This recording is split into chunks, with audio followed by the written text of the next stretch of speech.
Hello students, in this video we are going to start with a new chapter, that is aggregate demand, aggregate supply and its concepts. So in this we will study all the concepts of aggregate demand and supply. Let us firstly see what is aggregate demand. So sum total of demand for goods and services in an economy during a fiscal year. Okay, it means that whatever is the demand for all the goods and services in whole economy, that will be known as aggregate demand. When we were studying about individual or single household, that was just demand, okay, that was part of microeconomics. But here it is aggregate demand for whole economy we are studying. Okay, one thing you have to remember is that it is planned. It means that we are planning that in the coming year what will be the total demand for goods and services. When we come to components, students, so aggregate demand has four components. Okay, these are consumption expenditure, investment expenditure, government expenditure and rest of the world. Okay, that is export minus import, that is net exports. So students, this sector consumption expenditure, this is household sector. Investment sector, okay, this is producing sector or the production sector. This is government sector and this is rest of the world. But in our syllabus we will not deal with this whole. Okay, we will deal with only two sectors, that is two sector economy. One is household and one is producing sector. So for us aggregate demand will be equal to C plus I, that is consumption plus investment, household sector and producing sector. Okay, so this is our first thing that we get, that aggregate demand will be equal to consumption plus investment. With this we come to table, okay, that how we can take out aggregate demand when consumption and investment are given. So students, we will have a certain level of income, okay, and from there only we will either invest our income or we will consume the income. So see here, at firstly we are having no income, zero level of income. But what happens is that here also we will have some consumption. Let us take it as 50. Now if income is 0, why consumption is 50? Because students, there are some basic necessities for human life, okay, like eating or drinking water or some basic things that he requires. So even if a person is not earning anything, okay, then also he will consume some or the other things. Okay, so a basic unit we have taken, that is of 50 for his consumption here. Okay, now remember that as the income level of a person increases, his consumption will also increase. If he is earning 50 rupees now, so he will now consume more. Okay, so here we will fill it accordingly.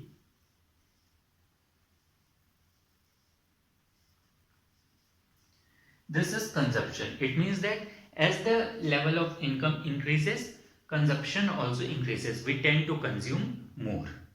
Talking about investment, students, here also we will take a basic investment. Okay, let us take it 100. This investment refers to that amount, students. This investment refers to that amount which is basically required. Suppose we are living in rented house, okay, so we will have to invest that amount, we will have to pay that rent amount. So that is the basic investment that a human has to do. So this 100 we have taken the value. One more thing, this consumption, okay, which is at the income level 0, this will always be known as autonomous consumption. It means that when income is 0, then also we are consuming something. So this value will be known as autonomous consumption. Aggregate demand, how we can find out? C plus I, that is consumption plus investment. So we will just add it.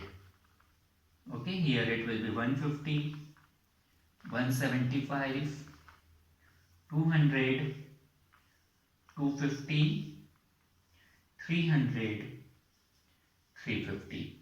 Just the addition of these two. Okay, so this is our aggregate demand of the economy when two sectors are added, and based on this table The diagram for aggregate demand will be always like this. You can see the curves, student. This is income, this is aggregate demand. Investment. Investment is 100 at all the levels. So this is a straight line for investment. Consumption. Remember that consumption will not start from 0. Consumption will start from 50 because there is autonomous consumption. Okay. That's why this line is starting from here. And aggregate demand, this is addition of both. So it is starting from here. And these are the straight lines. So students, this was all about the aggregate demand. Now students, coming to aggregate supply. So aggregate supply, it is the total flow of goods and services in an economy for a fiscal year. Okay, it means all the goods and services that is being supplied in the economy for a fiscal year or an accounting year. This is also planned. Okay, that for the coming year what will be the supply, that is aggregate supply. See students, whatever goods and services are supplied in the economy, from that only the income is generated. Okay, so always we consider aggregate supply is equal to national income or the income. Okay, because from that goods and services which is being supplied in the economy, from that only our national income is always calculated. So aggregate supply will always be equal to income. And now students, whatever income that we are having, either we will consume that income or what we will do, we will save that income. Okay, either we will purchase something, it means we will consume, or either we will save. So it means that aggregate supply is equal to income and income is equal to C plus S, that is consumption plus saving. When we add consumption plus saving, what we will get? Income, or we can say what we will get? Aggregate supply. So we can say aggregate supply is equal to consumption plus saving. Okay, see here we have a table for this. This is different income level that we are having, same as aggregate demand. This is consumption. At 0 level it is autonomous consumption, and as the income increases, consumption is also increasing. Now coming to savings. See students, here it is minus 50. Okay, savings is the only thing that goes in negative. Why? Because this 50 rupees that I was consuming, okay, now it is, I am having in negative terms, you can see, because income is 0, but then also I am in loss of 50 rupees. Okay, 50 rupees negative I am going. Why? Because I am consuming this 50 rupees. So I will have to repay that. It means that this is the form of dis-saving. Okay, I am in negative right now. So my saving is minus 50.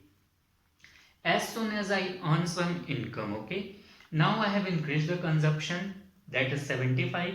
So now what you can see is that my savings has now I am somehow in better position. Okay, because now I have earned something. So my savings is now minus 25. Earlier my this saving was more. Okay, but now my savings is somehow better than before because I have earned something. Now again, what is my income? 100. Okay, income has increased. Consumption is 100. I am consuming. Whatever I am earning, that whole I am consuming. So am I saving anything? No. Okay, here from 50 I was consuming of 75. So minus 25 was my this saving. But here you can see their savings is 0 because all income is consumed. When I am earning 200, I am consuming of 150. Okay, it means 50 rupees is my savings here, and so on this side also. In 300 I am consuming of 200 and 100 rupees I am saving. Okay, now when we have to take out aggregate supply, so we know that aggregate supply is equal to C plus S. So consumption plus saving we will do 50 minus 50. It means 50 plus minus 50, that will become 0. 75 plus minus 25, here we will get 50 as aggregate supply. 100 minus 100 plus 0, 100. 150 plus 50, 200. 200 plus 100, 300. And 250 plus 150, 400. This will be our aggregate supply. And if you notice one thing, students, then whatever is the aggregate supply value, that same is the value of this income that we have taken. So with this also we can conclude that always aggregate supply is equal to our national income. And the same thing, students, we have denoted in our diagram. Okay, this is our income level, this is our aggregate supply. See, consumption curve will be same, the line of consumption that we have seen. This savings, this we have to start from negative, it is minus 50.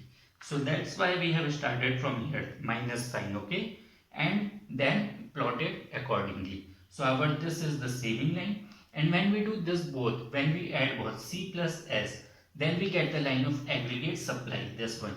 Always remember that line of aggregate supply will be always 45-degree angle, okay, it means just a straight line from the center, because it is always equal to the income. Okay, so this is what you be seeing aggregate demand and aggregate supply.